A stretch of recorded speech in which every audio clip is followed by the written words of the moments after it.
اگر آپ اپنے بارے میں کسی کی رائے لینا چاہتے ہیں تو اسے ناراض کریں۔ مصیبت کے وقت غیر موجودگی کسی بھی رشتے کے تقدس کو ختم کر دیتی ہے، چاہے وہ کتنا ہی مضبوط کیوں نہ ہو۔ کسی محفل میں بیٹھو تو اپنی زبان قابو میں رکھنا۔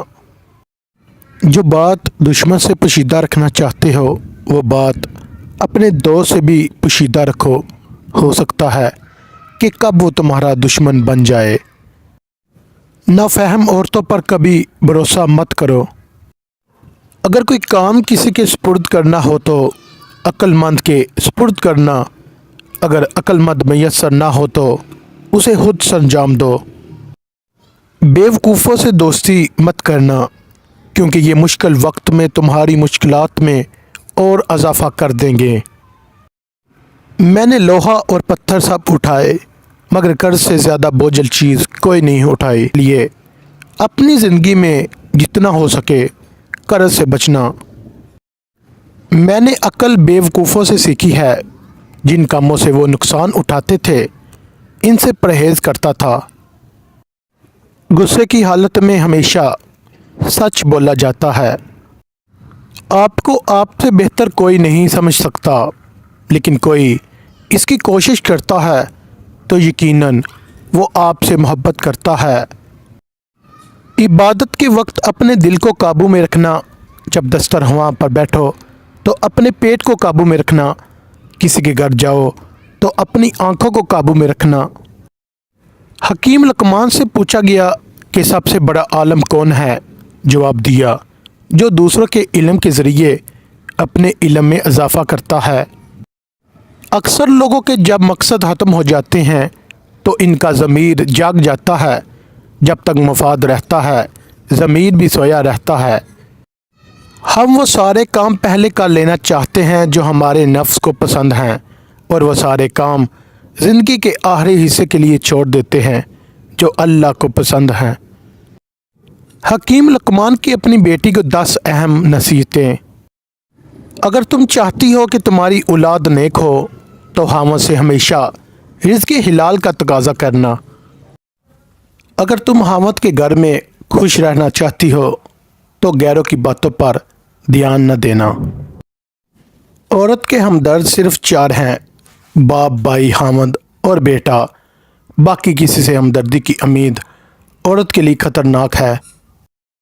شوہر کے رازوں کو ظاہر نہ کرنا، یعنی گھر کی بات گھر تک رکھنا، باہر کسی غیر سے مت کرنا، کہ یہ بات تم دونوں میں جدائی کا باعث بن سکتی ہے۔ ہمیشہ خاوند کے مال کی حفاظت کرنا، یعنی اس کو اپنا مال سمجھنا اور اسے صحیح جگہ خرچ کرنا، فضول خرچی سے بچنا۔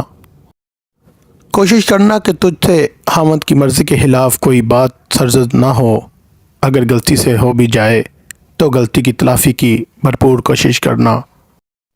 اگر تم چاہتی ہو کہ تمہاری زندگی اچھی گزرے تو ہمیشہ صدقہ کرتی رہنا۔ اگر تم چاہتی ہو کہ خاوند ہمیشہ محبت کرے تو ہمیشہ صاف ستھری رہنا۔ اگر تم چاہتی ہو کہ میرا گھرانہ سب سے اعلیٰ ہو تو بچوں کی اچھی تربیت کرنا۔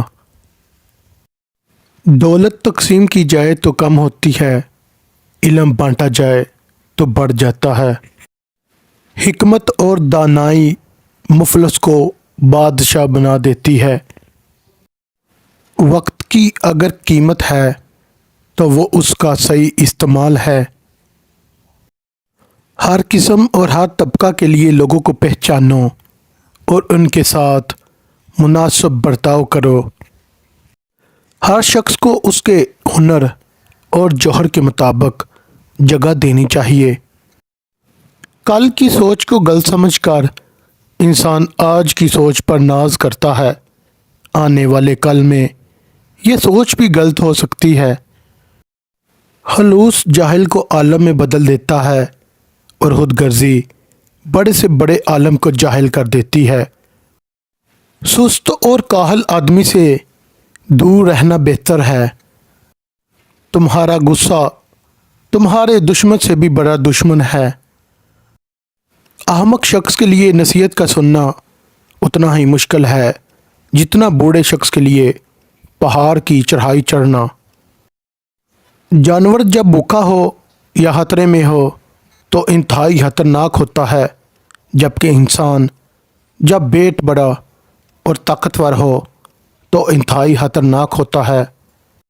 جب کسی کام میں اچھے برے کی پہچان نہ رہے تو آغاز کو دیکھ کر انجام پہچان لینا چاہیے۔ حکیم لقمان سے پوچھا گیا کہ کیا موت سے بھی زیادہ تکلیف دہ کوئی لمحہ ہے، تو انہوں نے فرمایا، ہاں، جب کوئی سفید پوش انتہائی مجبور ہو کر کسی کے سامنے ہاتھ پھیلائے تب اس کے لیے وہ لمحہ موت سے بھی زیادہ تکلیف دہ ہوتا ہے۔ حکیم لقمان کے سوالات پر عقل، شرم اور محبت کے جوابات سن کر آپ بھی حیران ہو جائیں گے۔ کہتے ہیں کہ جب حکیم لقمان کے پاس عقل آئی تو انہوں نے پوچھا، تم کون ہو اور کہاں رہتی ہو؟ عقل نے جواب دیا، میں عقل ہوں اور انسان کے سر میں رہتی ہوں۔ عقل کے بعد شرم آئی تو حکیم لقمان نے اس سے بھی یہی سوال پوچھا، تم کون ہو اور کہاں رہتی ہو؟ اس نے جواب دیا، میں شرم ہوں اور انسان کی آنکھ میں رہتی ہوں۔ شرم کے بعد محبت آئی تو اس سے بھی حکیم لقمان نے اسی طرح پوچھا، تم کون ہو اور کہاں رہتی ہو؟ اس نے جواب دیا، میں محبت ہوں اور انسان کا دل میرا مسکن ہے۔ محبت کے بعد تقدیر آئی تو اس سے بھی یہی سوال پوچھا گیا کہ تم کون ہو اور کہاں رہتی ہو؟ تقدیر نے جواب دیا، میں تقدیر ہوں اور انسان کے سر میں رہتی ہوں۔ تو حکیم لقمان نے جواب دیا، وہ تو عقل کا نشیمن ہے۔ تب پھر عقل بولی، جب تقدیر آتی ہے تو عقل رخصت ہو جاتی ہے۔ پھر عشق آیا اور اس سے بھی یہی سوال پوچھا گیا کہ تم کون ہو اور کہاں رہتے ہو؟ جواب دیا، میں عشق ہوں اور انسان کی آنکھ میں رہتا ہوں۔ لقمان نے کہا، وہاں تو شرم رہتی ہے۔ تو اس نے جواب دیا، جب عشق آتا ہے تو شرم چلی جاتی ہے۔ آخر میں لالچ آیا اور اس سے بھی پوچھا گیا کہ تم کون ہو اور کہاں رہتے ہو؟ جواب ملا، میں لالچ ہوں اور انسان کے دل میں رہتا ہوں۔ حکیم لقمان نے کہا، اس جگہ تو محبت رہتی ہے۔ تو لالچ نے جواب دیا، جب میں آتا ہوں تو محبت چلی جاتی ہے۔